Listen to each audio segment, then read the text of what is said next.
Hello guys, welcome back to our channel DN blog. তো আজকে দুপুরবেলায় হঠাৎ করে বাবু দেখলাম মাঠের থেকে একটা চালতা নিয়ে আসলো। তা ভাবলাম যে একটু আচার করা যাক, সেই জন্য কেটে তাই সিদ্ধ বসিয়ে দিয়েছিলাম। রান্না হয়ে গেছে, কড়াই ভেবে রেখে দিয়েছি উনুনে, গরম উনুনে রেখে দিয়েছি, হালকা হালকা সিদ্ধ হয়ে গেছে। তো এই যে দেখো, বসিয়ে দিয়েছিলাম, সিদ্ধ হয়ে গেছে হালকা হালকা। ভাবলাম যখন আচার বানাবো তখন তোমাদের সঙ্গে একটু শেয়ার করা যাক। একটাই নিয়ে এসেছিলো, বেশি না। তো ফার্স্ট টাইম বানাবো, দেখি কেমন হয়, একটা করেই দেখি কেমন হয়। তো এই যে দেখো, চালতাগুলো এই যে নামিয়ে নিয়েছি।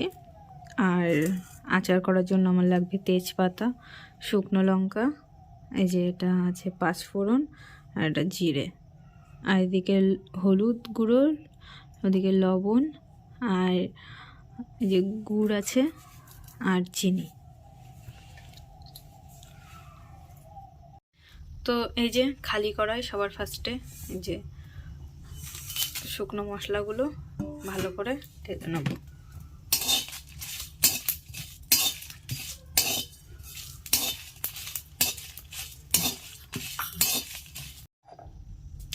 তো শিলপেতে নিয়েছি, এবার এই যে ভাজা মশলাগুলো শুকনো বেটে নেব।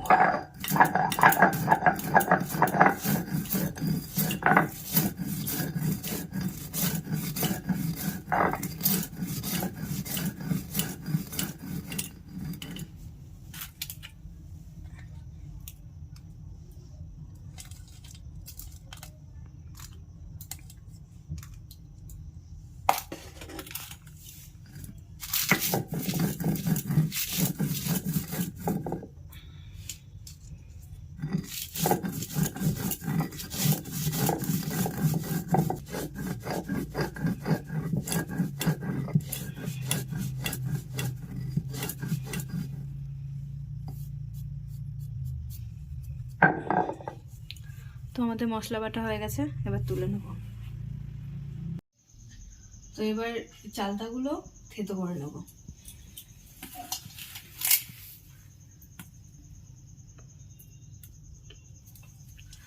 থেতো করলে মশলাগুলো ভিতরে ভিতরে যাবে।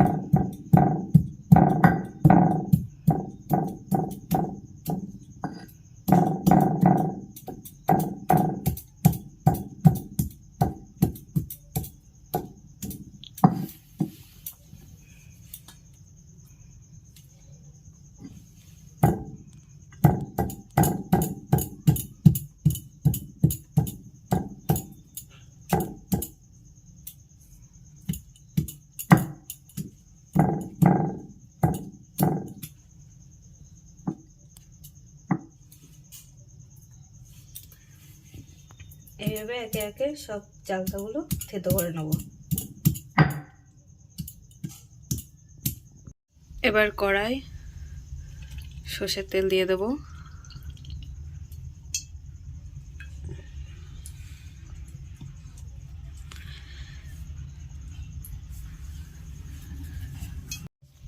তেলটা গরম হয়ে গেলে তেজপাতা আর শুকনো লঙ্কা ফোড়ন দিয়ে দেবো।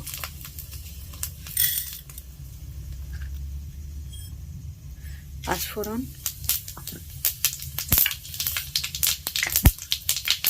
আর কালো জিরে।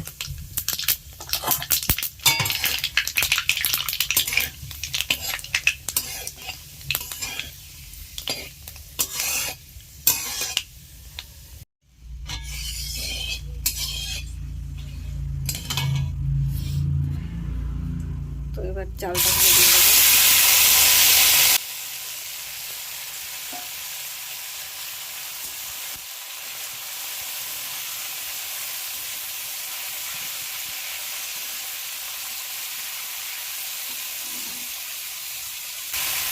লবণ আর হলুদ দিয়ে দেবো।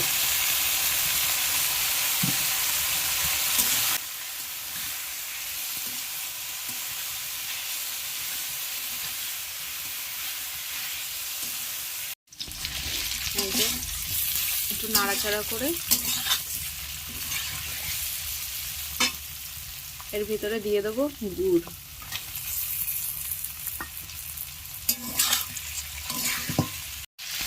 এবার কিছুটা চিনিও দিয়ে দিই।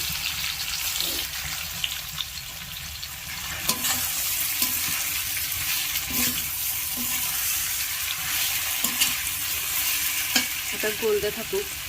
আমি এখানে গুড় চিনি দুটোই ইউজ করেছি। এই যে দেখো গুড়টা কি সুন্দর মেল্ট হয়ে গেছে, পুরো গলে গেছে। এবার এর ভিতরে যে ভেজে রাখা মশলা যেগুলো দিয়ে দেবো।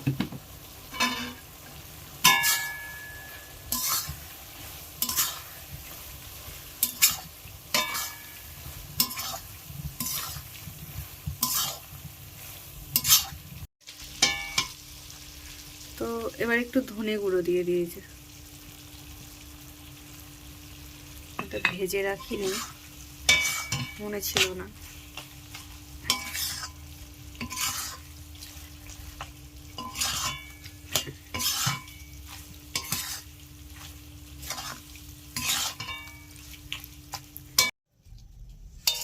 তো যে আমার আচার রেডি, দেখে তো খুবই লোভ লাগছে,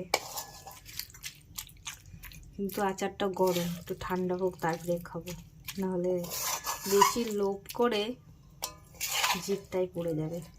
তো তুলে নিই।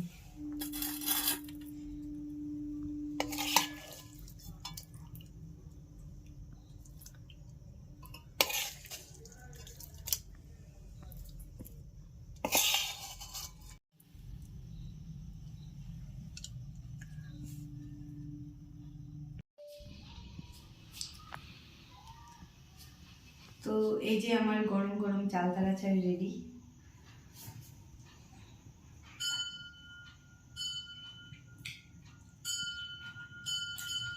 হেভি হয়েছে, ফার্স্ট টাইম বানালাম, দারুণ লাগছে। ভাবিনি যে এত সুন্দর হবে, দারুণ হয়েছে। তো তোমরাও বানিয়ে দেখতে পারো এরকম করে। আর আমার ভিডিওটা যদি ভালো লাগে তাহলে লাইক কমেন্ট করে দিও, আর চ্যানেলে নতুন হয়ে থাকলে সাবস্ক্রাইব করে দিও, সাবস্ক্রাইব করতে ভুলো না। টাটা, বাই, দেখা হবে আবার নেক্সট ভিডিও।